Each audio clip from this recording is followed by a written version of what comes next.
So someone asked me this question, like, Lillian, now that you're in your 40s, what did you advise your younger self about relationships?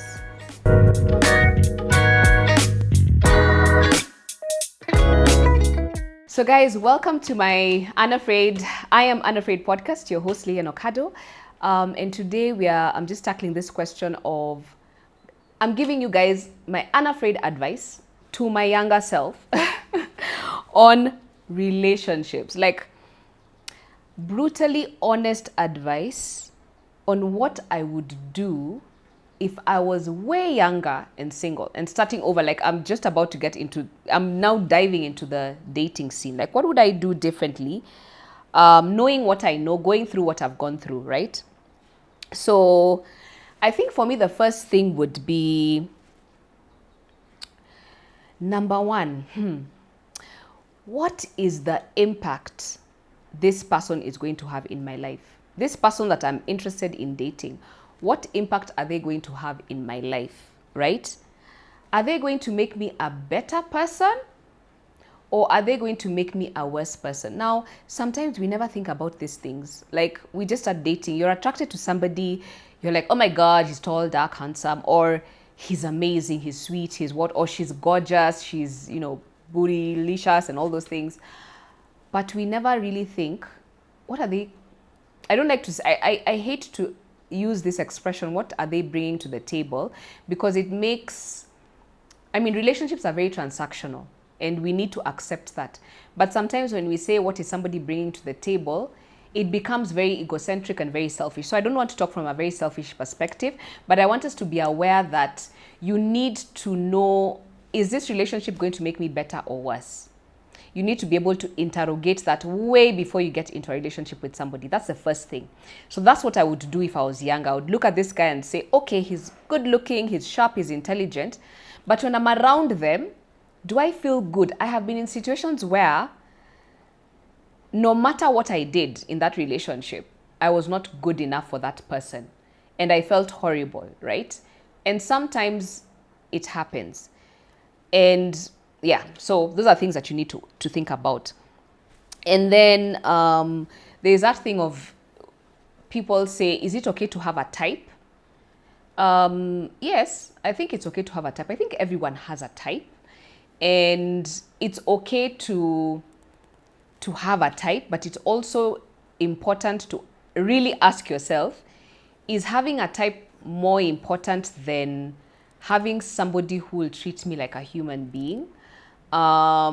Because you can have a type, but that type is horrible for you, So that's number two. We have a type, but also ask yourself, is the type the priority? I think for me, I would be like, I don't think I really want to focus so much on my type. I do want to be attracted to my partner, for sure. But I don't want to be so pedantic about their looks and how they make me look when I'm with them, or how they look next to me. I would rather be how do they make me feel, like I said earlier. And then I think another one that I would do, because I'm such a trusting person, and I've always been I'm the kind of person, if you meet me today and you tell me you're Jesus, I'm not going to question if you're Jesus. I actually believe humans have the capacity to just be who they are, but I realize over the years that's not true. Human beings will create facades about themselves, and sometimes when they are on the chase and they want you, or you want them, we put up a facade. We put up that we are perfect and we're like this. So I think in this day and age, especially where the world has become communication is so flat, like everyone is on social media, everyone is on WhatsApp, I think it's important to do a background check. Not like a police check. I mean, if you can, but I think it's important to do background checks on people. And in the sense that, ask around. Like, sometimes it can be a double-edged sword. Like, you can do a background check and you get to learn about someone's past that may not excite you. And maybe that person has changed, but there are people who are still looking at him from his past or her past, right? So it can be double-edged in the sense that now you end up making a conclusion about someone based on their past, but they've changed. However, I still insist that it's important to find out about people's backgrounds, because sometimes you may ask, it's good to ask the person directly. If you're not satisfied with their questions, it is okay to ask their friends or their whoever you know knows them, because guys, sometimes we don't really reveal the truths about ourselves. I've found that even people in their 40s, like myself, I think even sometimes people in their 40s and older people, because we've gone through so much, and speaking for myself, sometimes it's hard to be vulnerable. We're afraid to be judged. We're afraid to, so we'll always just want to show our partners or the people that we are hitting on, or we want to be with, or we are wanting to date. We'll want to show our good side only or mostly. But I think, and just to my peers, that it's important, and even younger people, like I would say, be yourself. It doesn't matter what mistakes you've done. It doesn't matter how bad those mistakes are. Let me tell you, the truth shall set you free. You'd rather give me all your shenanigans, tell me about them. I'd rather hear them from you than hear them from a third party. Because if like after 6 months I find out something that you should have told me earlier, or that you didn't tell me, I'll always wonder. Even if you tell me later, I'll be like, why didn't you tell me in the beginning? And so on and so forth. So I think get a second opinion, do background checks on people if you must. And then there's the aspect of, I think for me, it would be understanding what the other person thinks about loyalty. I think sometimes I have gotten into situations where I'm a very loyal person by nature, and not just in love relationships, but also with my friendships, with my family. I really stand behind people, that's the kind of person I am. So loyalty is a big thing. So for me, I never used to think it was such a big thing. So I never used to really question it until someone is disloyal. And I'm like, oh my God, why are you disloyal, right? But you know what, guys? What I also realized was I didn't have the conversation with them. So for me to demand loyalty after the fact is foolishness, and doesn't make sense. So I think if I was starting over dating, I think I would ask my partner, what is your take on loyalty? Are you loyal? Do you think that it's okay to have multiple pairings or partners on the side? And if that is the case, how should we engage?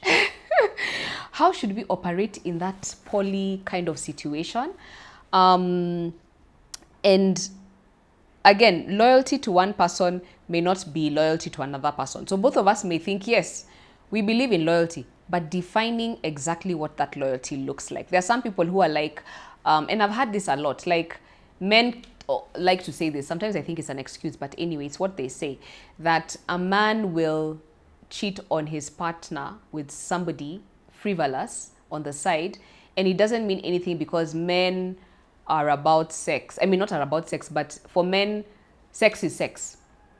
I think that is debatable. I know guys believe that, but for me, I'm like, the jury is still out on that. But in my opinion, loyalty is, and I'm just reading this from something that I heard from a guy called Alex Homozi. He says, loyalty, as we've defined it, is your ability to predict behavior. If someone is loyal, you have a high ability to predict the future with them. So the reason why for me loyalty is important to have as a conversation is because I want to be able to trust you, and loyalty is what will be able to help me predict how the future will go and help me to make a decision on whether I want to be with you in the future or not. So that's why for me loyalty is a key thing. So that being said, this one is an interesting one. Who you are outside a relationship versus who you are in a relationship. I think I would really consider thinking about that, because I feel like even when we get into partnerships, we tend to sometimes change. Maybe because in the beginning we were not really acting authentically, we were putting our best foot forward, so we were only showing the good side of ourselves.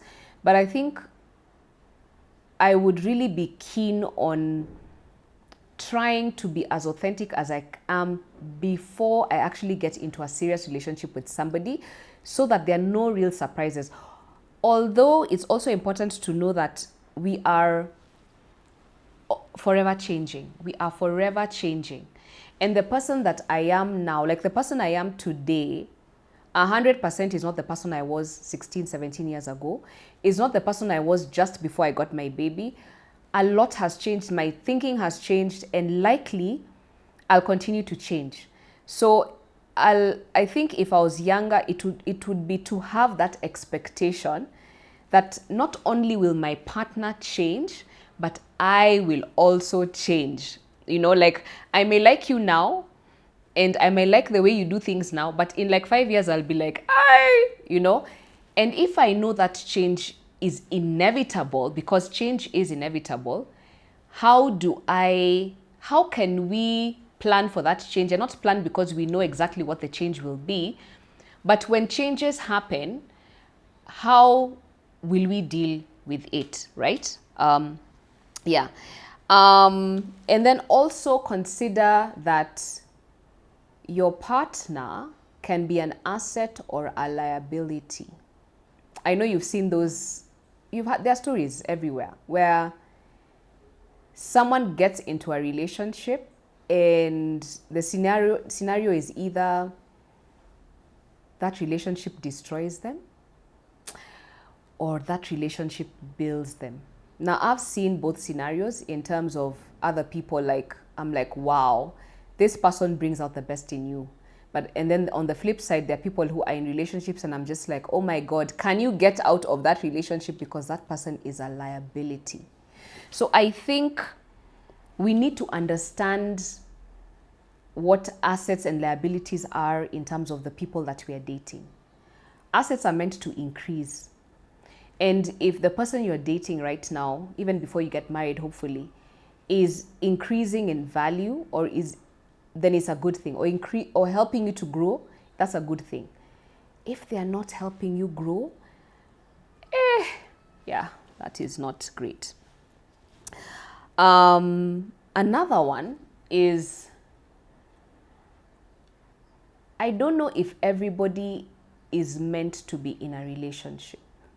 I know in a previous segment I have talked about the fact that God created us, Adam and Eve, and God created, naturally we have an inclination to be with somebody. But also in that same Bible or faith, I believe, I don't know if it's Paul who talks about the fact that you don't have to get married. Not everybody needs to get married.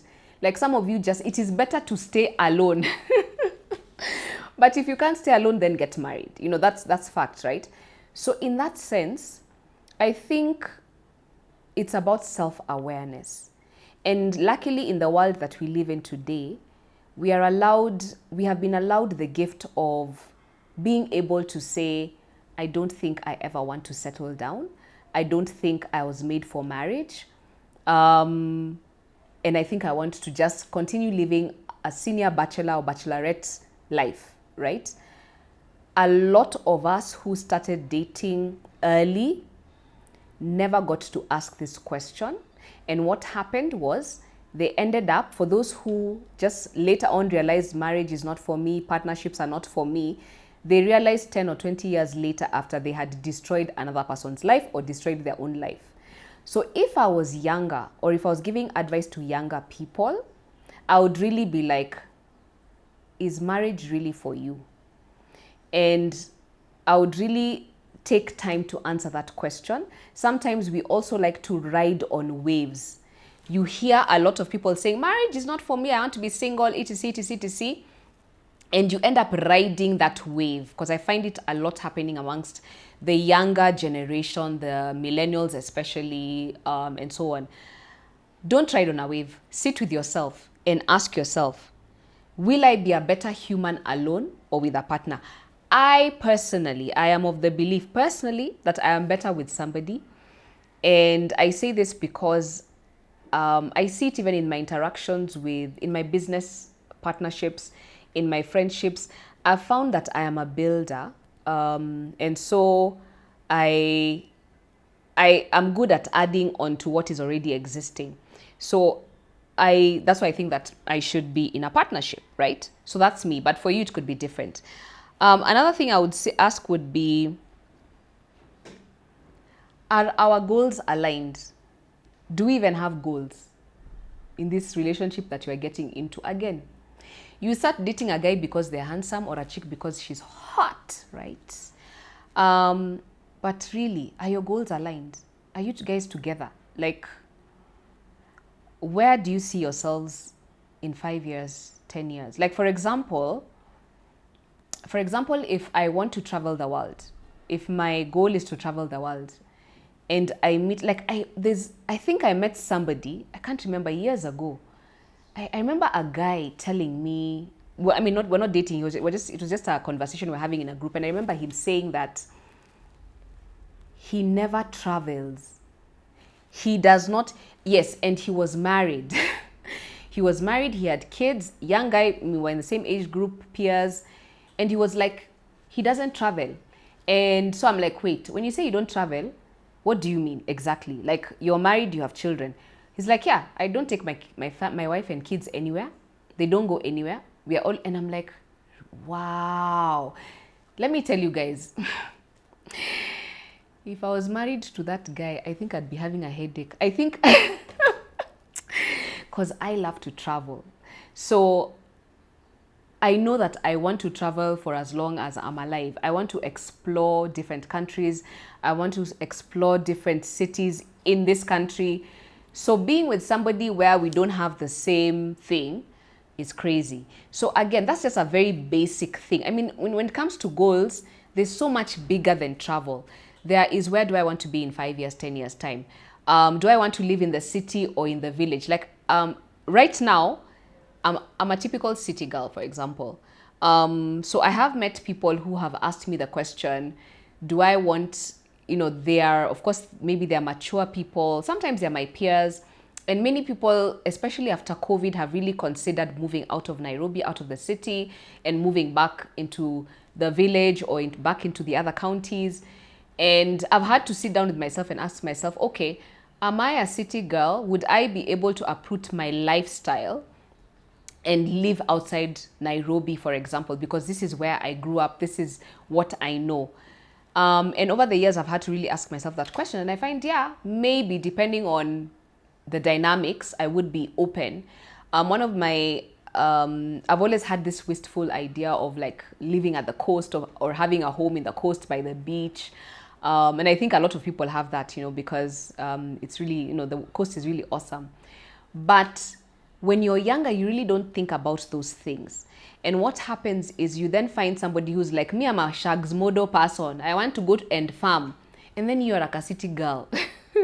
It can be problematic. So then what you find is the man is in the village and the wife is in the city running her affairs. And then what happens is maybe the man gets a village wife or the woman gets a city husband. I mean, it's because you didn't think about the nitty-gritties of your relationship. You are just like, the basics. Is he handsome? Is she beautiful?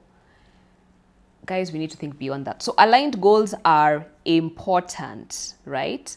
And then something else, especially now, having worked on myself for a couple of years now, having introspected on my life, on my errors in my life, I think it's important to, before you get into a relationship or if you're considering, please fix yourself. Please fix yourself. Like, I know we cannot be 100% perfect, but we also can't just move in life without some semblance of sanity. Some of us come into relationships with such baggage. It's almost impossible to have to thrive. So I remember there was this time that I remember I met somebody a few years ago. He was younger than I was, and I usually look back and I'm like, what was that? And I refused to get into a relationship with him because I just found him chaotic. Just chaotic. Like, the guy had a lot of baggage and he was just not willing to work on his baggage. And like the way somebody is just dumping and dumping and dumping on you. So for example, we all go through things. But my partner cannot be my dumping ground. Okay, first of all, let me put a disclaimer. I actually believe that you can heal with somebody in a relationship. That it's okay to come broken in a relationship, and you can heal with that person in that relationship. I think relationships were created to heal us, right? In many respects. However, you cannot come and expect your partner to heal you. You have to work on yourself within the relationship. So fix yourself, like work on yourself, and it has to be a consistent thing. So for me, for example, I know that I'm always working on myself, and marriages thrive because people are consistently growing. When your partner is not growing in a relationship, most of the time, I think that's when problems start. When one person is going and chasing their PhD or being aggressive at the workplace, and the other partner is just in the house playing games on the computer or just watching Netflix. Yeah. So again, consider your relationship a space where you want to not just heal, but you're willing to actually work on yourself at the same time. So that is my unafraid advice to my younger self, guys. I hope it has been helpful. So please like, subscribe, comment, share, and see you soon. Thank you.